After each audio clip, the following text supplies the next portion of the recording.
Welcome to Raise 'em Rugged, the podcast for parents wishing to raise confident, adventurous, anti-fragile children who are ready to take on life's challenges. Let's get started.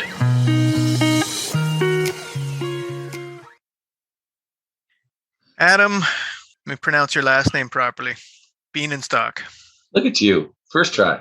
First try. Well, you're known around these parts. I'm not too far up the road from you and what you've done with natural playgrounds and bringing the concept to Ontario, Canada, maybe even to North America. You've got a name that precedes you that you can't easily forget either. So I blame my father. Yeah, got to blame someone. You can blame his father too, right? It's always daddy issues, right? So we're trying to solve here. Thank you. Rugged kids. So yeah, so give a little elevator pitch on yourself and what brought you to where you are now and your interest in the topic of designing and preaching about natural play space and risky play for our children. Yeah, well, I mean, I think I'm not sure I'm qualified for anything else at this point. I've been a landscaper since I was 12. When I took my first job, I had my business since the early 80s in landscaping, and I have a weird mix of things. My wife has an early childhood degree.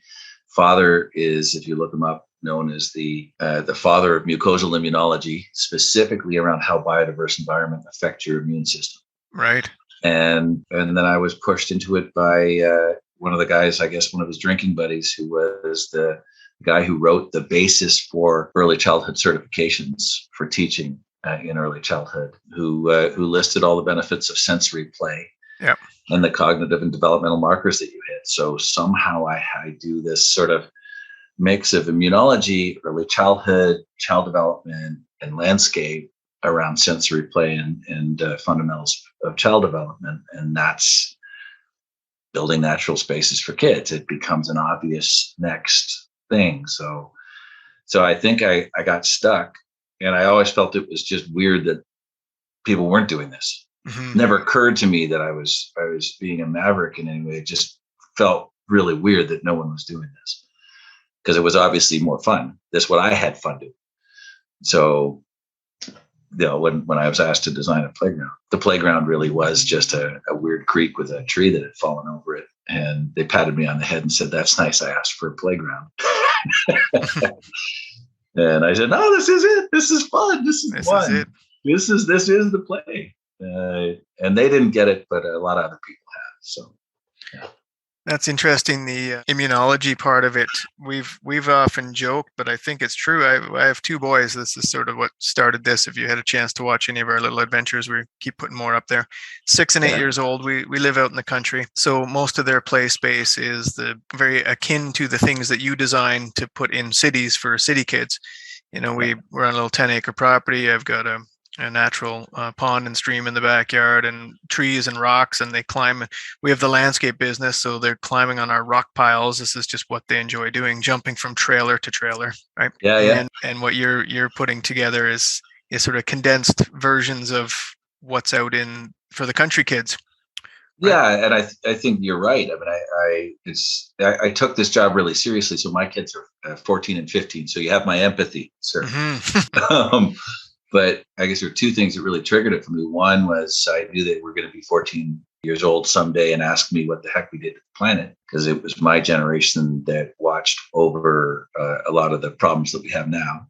And I needed to be able to say to them I was doing everything I could. So to the day, they have turned to me this last year and asked that question. And so thankfully, I've been able to say, we've planted hundreds of thousands of trees in urban sites and built these natural spaces in each city where otherwise the kids would have no access to it. My favorite ones are the ones where we come in and build a nature exploration area next to some other play structure that's made of plastic and steel. And the kids all ignore which one? It is, they always end up, while there might be some attraction to the shiny, they always end up, and all the play is on this non-prescriptive, open-ended, fully sensory side. And if you look at all the stats that are coming out, I became a stat junkie and part of the research around it. I'm kind of out of necessity because people needed to know what the numbers were, so I needed to know.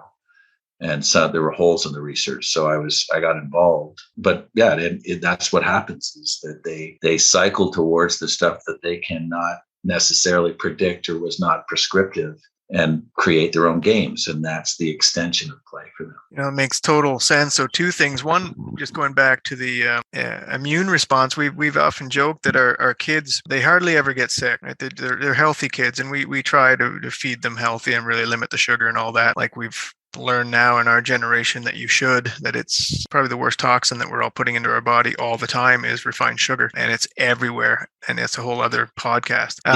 But then we have two dogs. We've had dogs before we had kids. We're out in the country. From the time they were babies, these dogs are licking their face, and you can't stop it or control it, and they're licking their mouths, and it's like, oh, that's disgusting. But we've often joked that the reason our kids don't get sick and they have strong immune systems because they're eating dirt and getting their mouths licked by our dogs.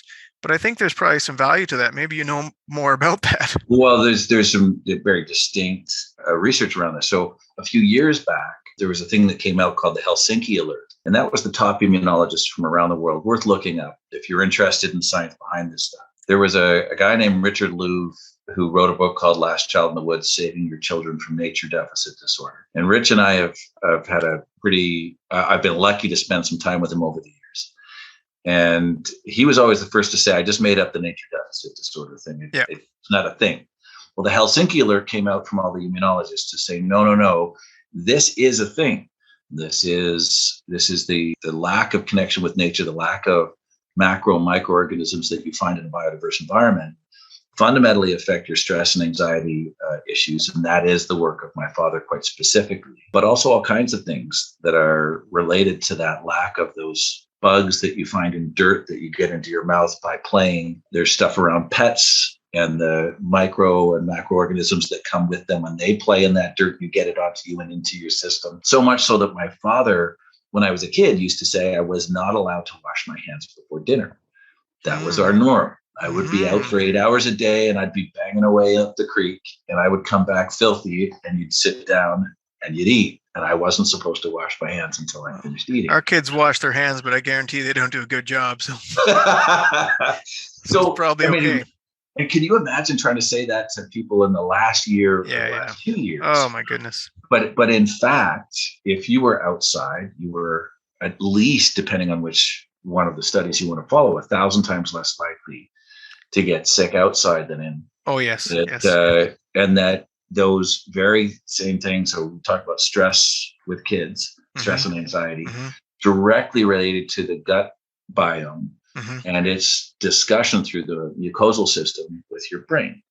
And if you don't have the proper macro and microorganisms in your gut that you get from outside in a biodiverse environment, you get depressed more easily, you get more anxious more quickly, and as it turns out, you are more likely to get PTSD.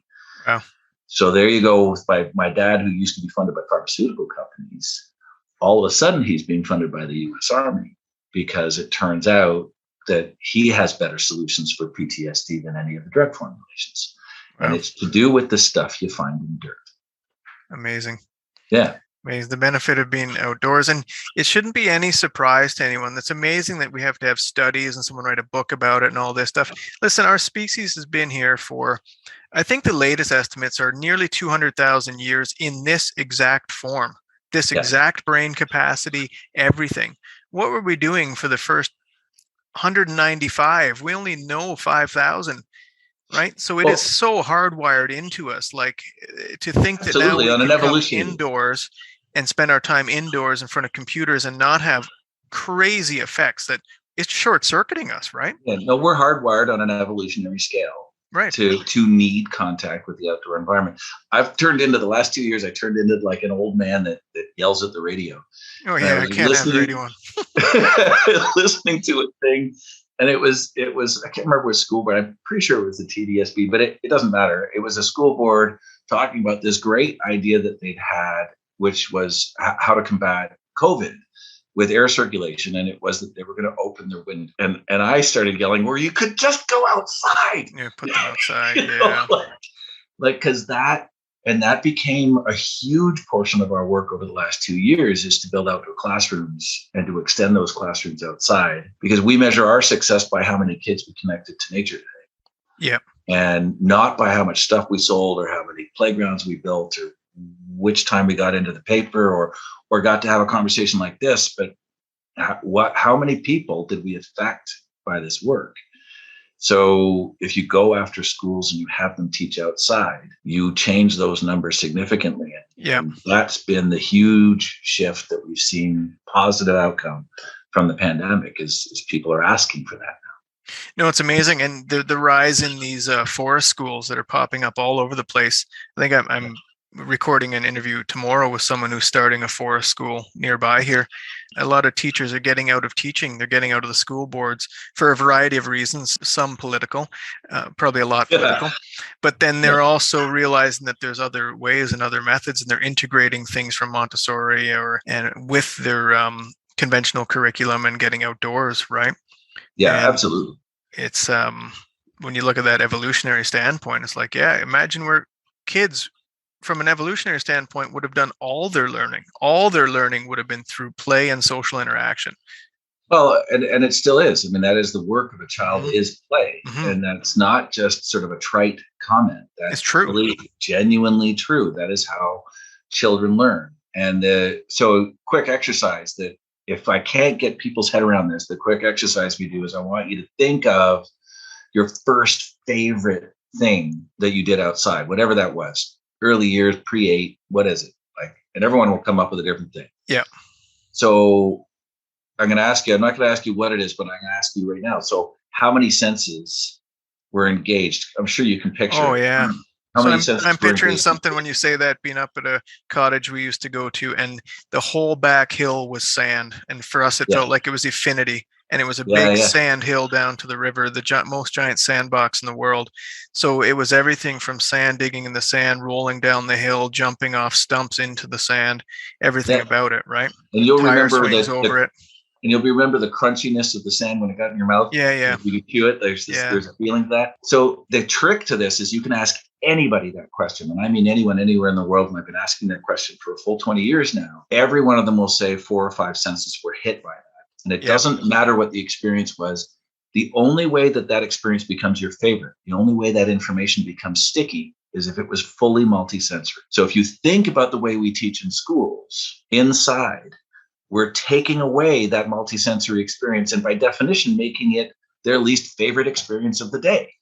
Yes, if you want to actually make the information stick, you got to have the senses, and that means going outside and touching and feeling and moving, or you don't get that. Yeah, you see a bigger movement in general, right? Understanding that sitting kids in rows of desks is not working very well. It didn't work great for me. I know it doesn't work great.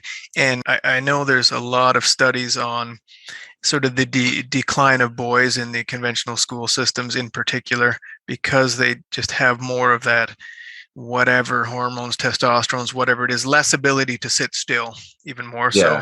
And there's a steady decline, right, going from grade school through university. And it gets worse. Most of those stats get worse. So when it comes to this, I mean, we're seeing, if you talk to a superintendent pre-pandemic, if you talk to them during the pandemic, it's the pandemic was the worst thing that's happened, and the resulting series of things that we had to do to jump through hoops to please whoever was in control of the funds at the time.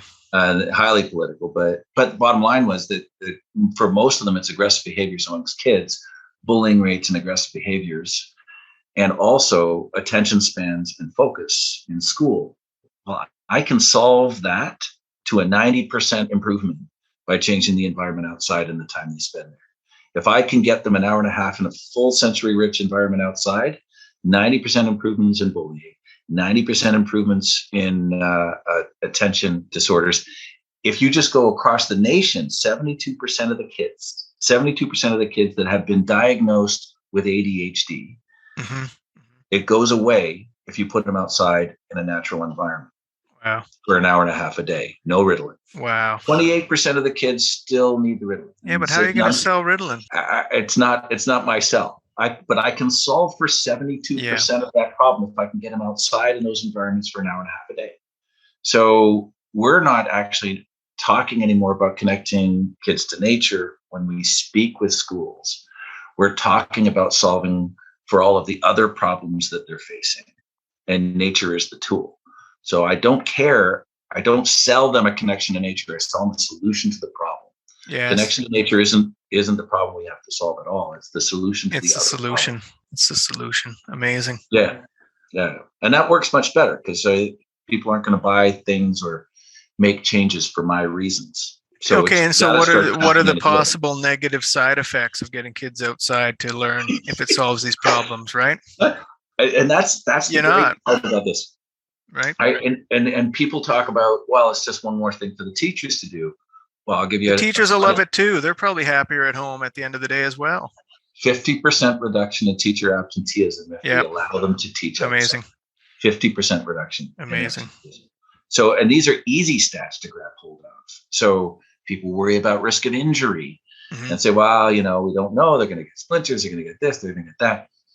39 times. So that's a 3,900% reduction in hospital visits in this kind of playground. Right. So they might get, it's like rugby versus football. You might have more injuries, but they're not as catastrophic. You got it. And it turns out that if you do the assessment on risk, you actually want developmentally, you want bumps, bruises, and scrapes on absolutely. Kids. Those are what build resilience. They also build kinesthetic sense. So where your arms and legs are in relation to your body happens by banging into stuff. Oh, yeah. And the more you do that, the less likely you are to break your arm because you know what your limits are and where your hands are and where your arms are, and your coordination and core strength get better. And then the ancillary, like it all ends up relating. Core strength is critical to literacy in schools. If you can't sit up straight in the school, if you don't have fine motor control, you can't actually do the core functions required for literacy. So you need to do these things outside, and that's why your attention spans go up and your ability to focus in school goes up based on that hour and a half, is because you've done the physical things you need to have those skills in order to be able to thrive inside in the school. So it's not just like this idea that you're just blowing off steam. It's nonsense. That's not what's happening. You're actually gaining the critical skills that you need in order to be able to function when you get back in. Yeah, and I'm sure you don't discount the blowing off steam part of it either. No. Like the kids got to get out there and run like animals for a bit. You can't sit down all day long. Their favorite part of the day when they come home is being outside, going to recess. So many of these. So there's to me, there's been a misunderstanding of what play even really is. And play comes in many different types. And there are many different types of play that different types of kids really need to have. So we've put so much focus on gross motor, that's large muscle, hands and feet and climbing, that people think that's what play is. Well, that's only play for 20% of your kids. So you'll actually get 80% of your physical activity in a 15-minute span from 20% of your kids who are your A-type kids who are already physical. That means that for 80% of your kids, they're doing nothing for that same span. What we actually need to have is a place for quiet, contemplative play. So the kid that's nervous, who can't run the gauntlet of the A-type kid, has a place where they can actually read a book or pull back. We need fine motor just as much as gross motor, large muscle. We need fine motor, things we can move with our hands. And then we also need something for creative, dramatic play. So that is building something or making something or teaching something or putting on a play, that theatrical stuff.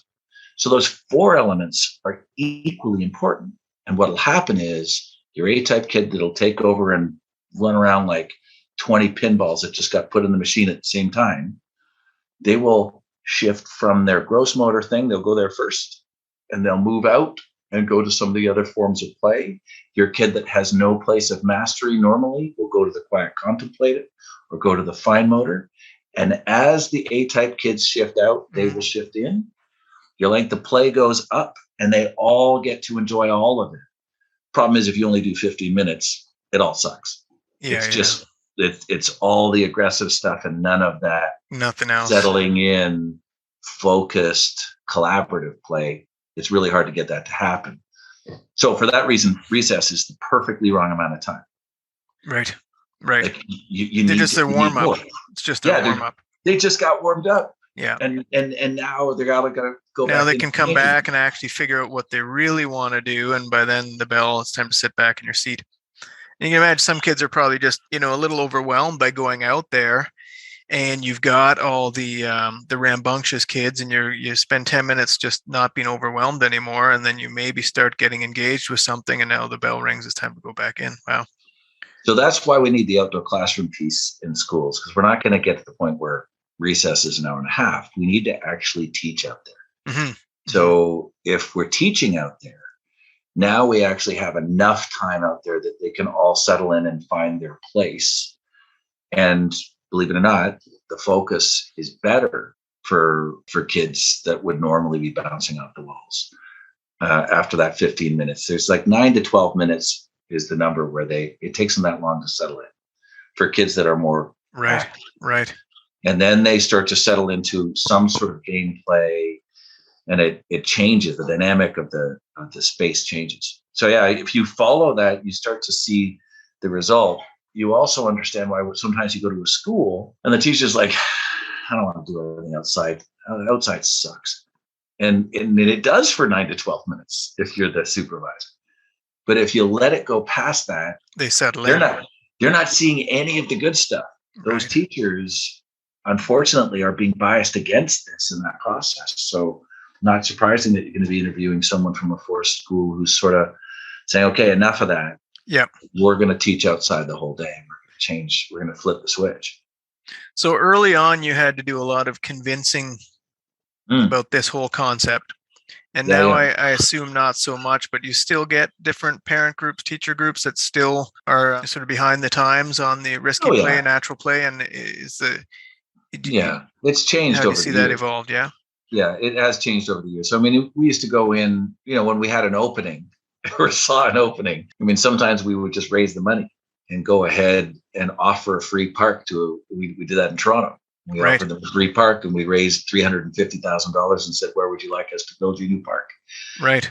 And it was much more difficult for them to say no at that point. And then we did the backup research to say, okay, so if we're going to do this precedent, we're going to figure out what's important to these communities. So we did property value assessments over the course of the next 3 years compared to the surrounding to see what the changes were. So each time we pushed a precedent, whether that was at the National Home Show or taking a lane of Yonge Street in front of the Eaton Center and turning it into a natural park, we always did these weird, cool things, knowing that if we did that, we could get more people to stand in it. And if you stand in this and watch how people act, it changes you. You see it and you're like, oh, we should do this. This is easy. Look how much fun they're having. Look how easy this is. But we were in a position where we didn't have the precedent. So we were busy pushing the precedents and doing the research. And now we've gotten enough of these. I mean, we've built over 3,000 natural playgrounds now in North America. We have offices here in Denver, and we have projects across North America. So now we're brought in as the precedent on teams that are doing this work. Mm-hmm. So it's a different game for us now. While it's important for me personally that I do the convincing, that I make sure that people, when they're saying, what if someone gets injured, that I'm forcing people to think about, compared to what? If we don't do this, how many injuries will there be? And it turns out that in every case, it's more injuries than if we do. So having those stats and being part of that, we're starting to see the demand come to us in a different way. Yep. And being linked to projects ahead of time where the convincing is not as big a deal. We're also being a lot more upfront with people when we see that there are key people in a project, gatekeepers, I call them, whether that's the maintenance person for the city, mm-hmm. or whether it's their risk manager, so I make sure I have advised the people who have come to us who are advocates for this kind of work that, okay, well, you're going to have a problem with this. And this is what I would recommend that we do early on so that we can actually turn people towards what we're doing in a way that makes sense for them. Their reasons for doing things are different from mine. So I think the key change has been, we used to do that for everybody.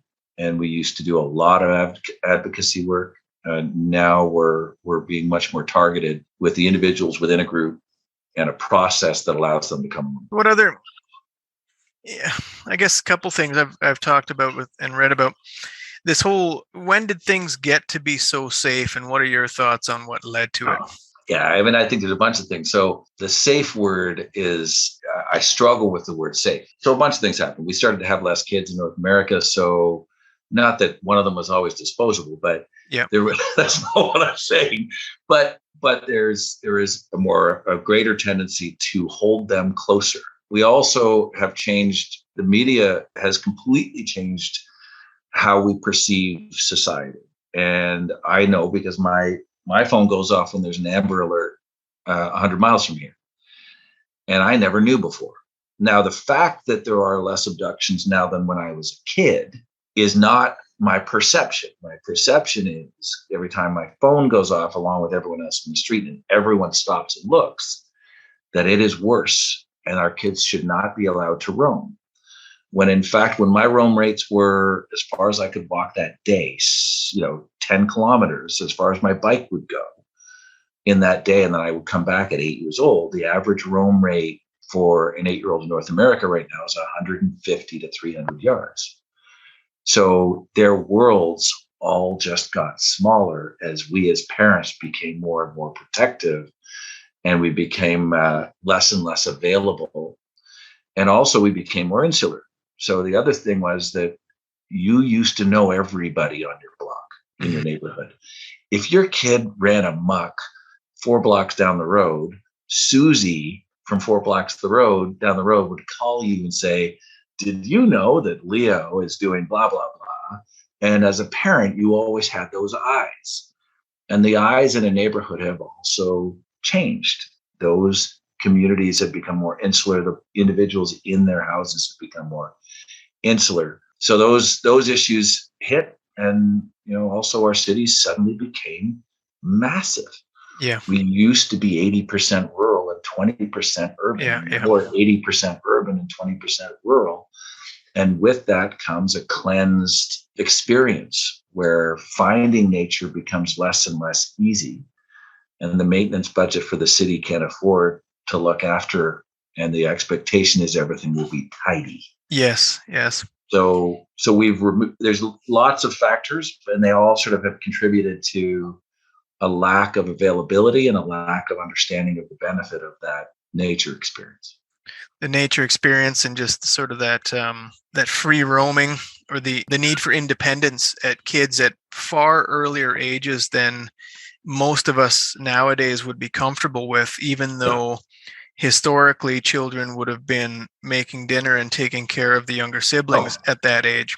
Yeah, and for sure. By historically, that means 400,000 years, and now all of a sudden we can't let them do anything. I read and listened to Jonathan Haidt, and he sort of some of his books sort of trigger some of the ideas for this little endeavor. And the one quote that stuck out to me is, if you're not letting your child by the age of 8 have a certain amount of independence, as in go away from you to do things, he said, he goes as far as saying we need to view that as a form of abuse. Yeah. Where now the public perception is you're abusing your child if he's out of your sight. From his psychological perspective, it's the opposite.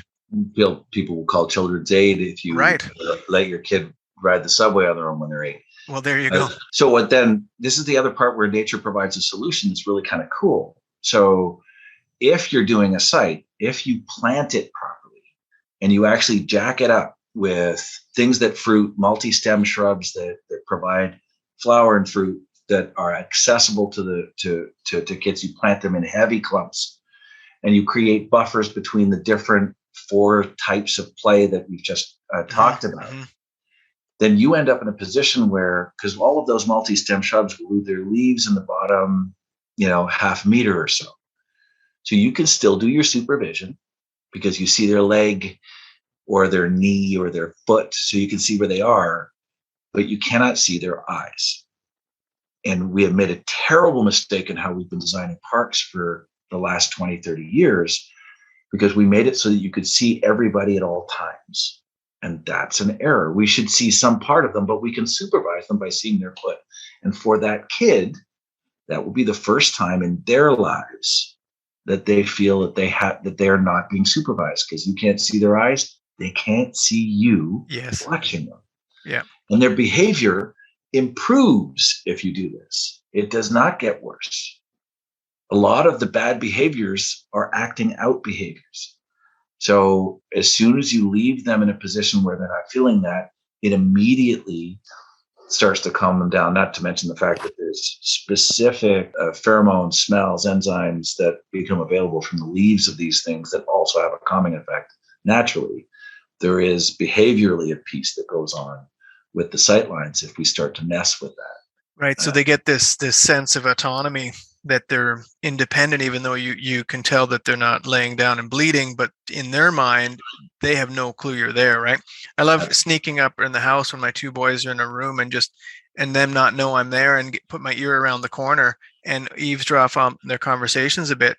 And you're right, they're not planning the global takedown of our household, but the things they talk about are just interesting, and it just makes you laugh and giggle, and it's like, wow, So we gauge our success, my favorite metric of all, we gauge our success by spontaneous social collaboration scores.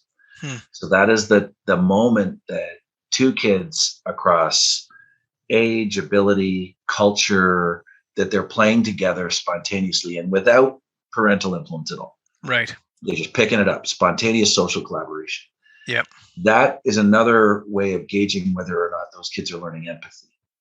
That is, and that happens better when we aren't interfering with that experience. Telling them to be empathetic, dragging them over to someone and making them apologize. This is probably one of the worst things a parent can do, and we don't realize it. We all grab someone by the ear and you must apologize, and look them in the eye when you do it. It's the absolute worst thing in the world to do.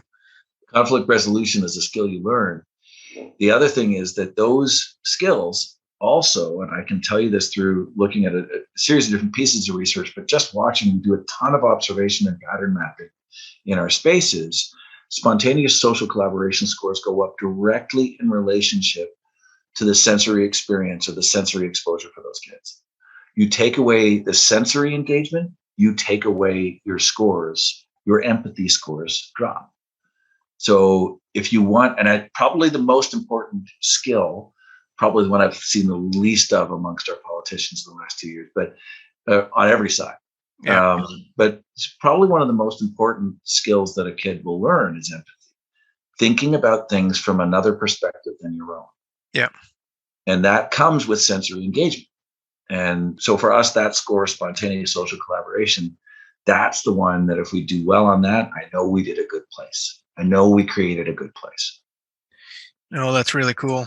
We often have gatherings out at our place with a bunch of friends with kids that are in the similar age group. Sometimes there'll be, 4 or 5 families, and there can be 15, 20 kids running around. Well, maybe a little exaggeration, but not too much. It's the best thing in the world. Like, that's what, from that evolutionary standpoint, or even that neighborhood from the 1960s standpoint, 50s standpoint, this is what they're used to and what they know. And you really see exactly what you're talking about. They start off and then they sort of group together, like we have all different play spaces. We have a fort and the tire swing and the old tire and the pond and the sandboxes with lots of room.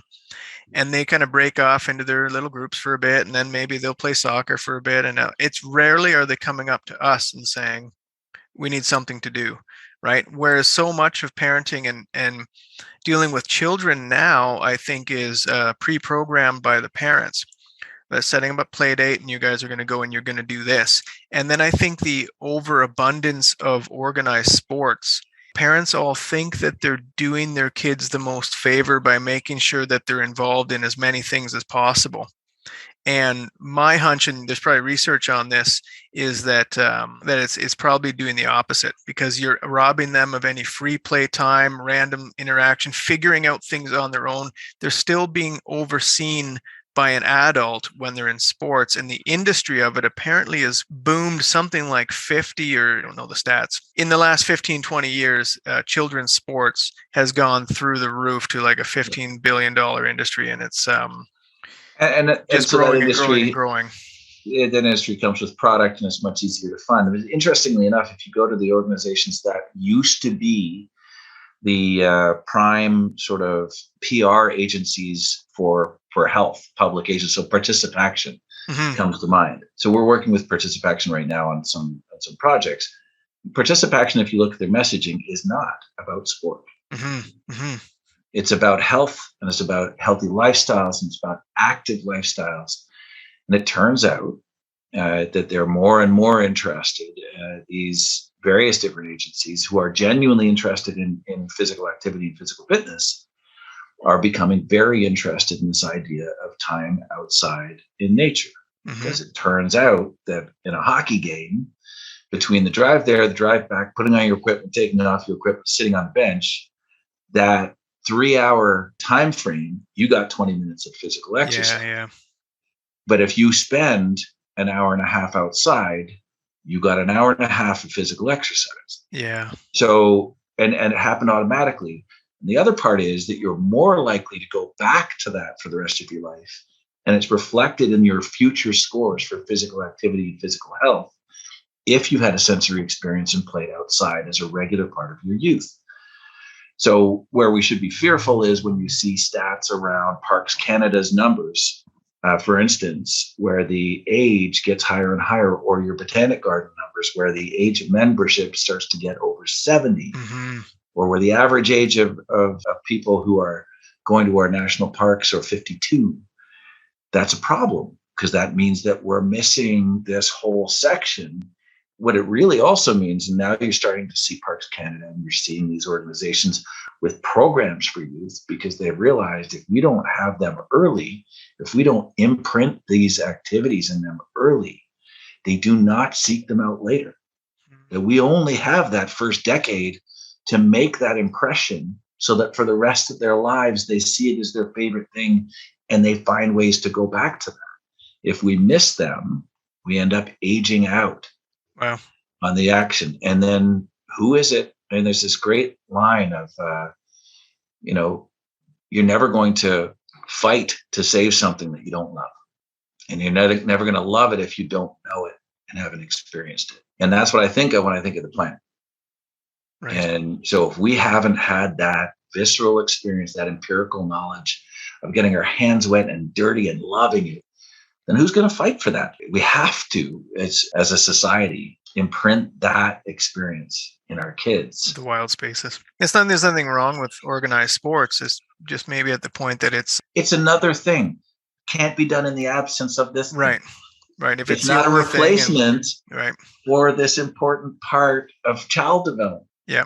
It is another thing that is. I loved sport. I played organized sport. I was a heavy duty addict of soccer and rugby, and I loved it. And I have no regrets. But it was not something that I did in the absence of those other things. And if you are having your kid at home and you have your favorite shows and you have his phone and his iPad and that's it, and hockey, then that's not enough. And ironically, if you talk to Crosby or Gretzky or any of them, they would talk about any of our big famous sports folks. Steve Nash would turn his phone off and go hiking in the woods for 5 weeks and drive his agent nuts every year. Right. Because without it, he did not have that calm or focus and wasn't able to face the work of sport. So two go hand in hand really well together. If you want to be a great professional athlete, you better be well attuned to your senses. Yeah. Yeah. I think at the early ages, it's still an adult supervised activity. So it's not providing that opportunity for that, children to figure things out on their own, settle their own disputes. It's adults and referees.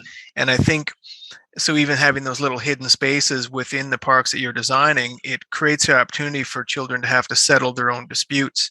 And I think we jump in a lot too quickly now versus 30 years ago, 50 years ago. And it probably is doing, another one of these things is doing more damage than we might even know. And there's probably studies on it. Well, we're doing little tricks like this that we've gotten in trouble for in the past. Why don't you had a play structure there? And for us, it was a sideways tree or something, but Sure, that's the play structure. And why is it the bench next to it? Why is it way over there? And truth is, because I know the parents are lazy enough. They're going to sit on the bench way over there if I put it over there. And if I put it too close, they're going to interfere with every bit of experience with those kids. Yeah. So we are purposefully going to the other side of the path and moving it away so that the kids have a chance, even for a moment, to go and just play with each other. And that we're putting the parents just out of their comfort range. Now, that's awesome. We get pushback on that. Mm-hmm. And we explain why we're doing this. And I will say in about 20% of the public parks that we've been involved in, you see someone making the adjustment without us moving the bench back closer again. How can we police our child's every move if the bench is way over there? Yeah. So Johnny, I told you to say please and thank you. You didn't say please and thank you to Sally when you butted in front of her and went up that tree branch ahead of her. Two things happen if you move the bench away. One, if they want to be over there, they actually have to get down on their level and play because there's nowhere to sit and bark from. Or two, and it is almost always the way, some of the other parents are over there. And if you haven't created some sort of abomination that's 30 feet tall, and if you really focused on that bandwidth of where the injuries really don't happen below 7 feet, you're really not running into the major injuries in the same way at all. And if you focused on core strength and imaginative play, and if the gross motor piece is vestibular, it can move a bit, you have a rope or a net attached to it. And if you have the bark on so it comes off so that there's a sensory piece to it, and you have those things going on, what'll happen is that within that first 9 minutes, the parents are bored watching this and they go over and hang out with each other. So, I think it happens over and over and over again. So, and you can observe this stuff happening amongst the parents and the kids. You can see it happening amongst the teachers and the students. And really all that is the returning of the lost agency of our kids. Yes. That's great. They need agency over their domain. Yep. And they have a right to that, I believe. And so I think our work, if it was to do one thing, it would be to provide some agency back to kids who have generally had that stripped. Well, I've got a couple little design ideas for you, because with our landscape yard, the things my kids like the easiest, and they're very low cost. Just get a triaxle load of sand and just dump it. Always. A triaxle load of gravel and just dump it. Don't even spread it out. Just leave the big pile. And throw a hose on that has its own spigot at the top of the pile of sand. Sure. And now you're like, they're set for life. Hours and hours. They're set for life. They always want to go and play on the piles more so than the nice fort and slide I spent weeks making. Like, can we go to the piles? No, everyone's coming home. They're going to get run over by a truck. There's an easy one. Yeah. Put a bench far away from that pile, and everyone will be happy. Yeah. Very no cool. bench at all. No bench Very cool. All. Yeah. Well, Adam, I'm going to wrap up this conversation for now. And I hope sometime we get to play together. And, Yeah, absolutely. Let's figure something out. We can continue this conversation again another time. I'll come up with some other questions to test you out, but very nice chatting with you. Great hearing all this stuff. Yeah, it's real pleasure, Derek. Thanks for having me on for a bit. Awesome. Appreciate the work you're doing. Yeah, yours too, bud. Thanks. We'll talk soon. Okay. Bye. Thanks for listening to the Raise 'em Rugged podcast. We'll see you again next time as we continue on this parenting journey. Be sure to like, subscribe, download, and rate the show. You can also find us on Facebook, Instagram, and other social media outlets.